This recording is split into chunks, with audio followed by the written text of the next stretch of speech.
Blutbart. Hello and welcome back to another behind the scenes toy photography video.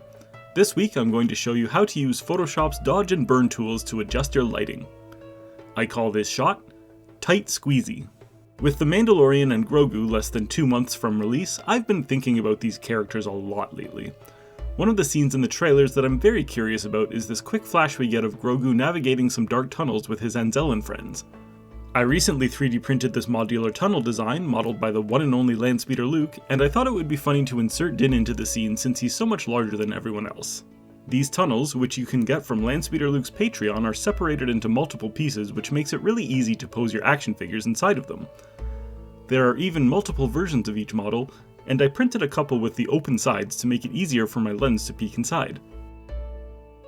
With the tunnel assembled, I posed Grogu and his friends. I used a magnifying filter on my lens so that I could get a good close-up on my main subject. Once my scene setup was finished, I completed my shot with a whole bunch of lighting. I used a blue spotlight and a blue LED panel light on either side of the tunnel, and some white spotlights on the sides to shine through the light holes on the model. Here's my starting image. It's really tough to light the inside of a tube, so my main goal for this edit was to use the dodge and burn tools to fine-tune the lighting on my subjects. But first, I laid my groundwork by applying some layer adjustments for levels and color balance, then adding a warm photo filter. Then, using the dodge tool, I brightened up the midtones and shadows on my subjects. It's easy to overdo it with these tools, so I set my exposure to around 25% and layered a few passes, focusing mostly on the skin tones. I also used the burn tool to tone down the highlights in an effort to make Grogu less shiny.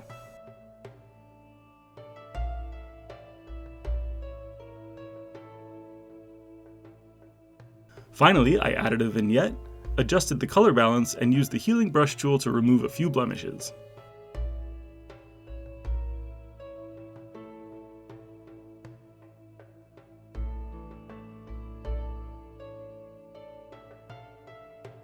So once again, here's my starting image.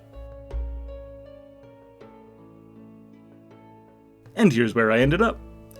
Thank you so much for watching. If you enjoyed this video, please consider liking and subscribing, and make sure to check me out on Instagram. Thanks, and until next time!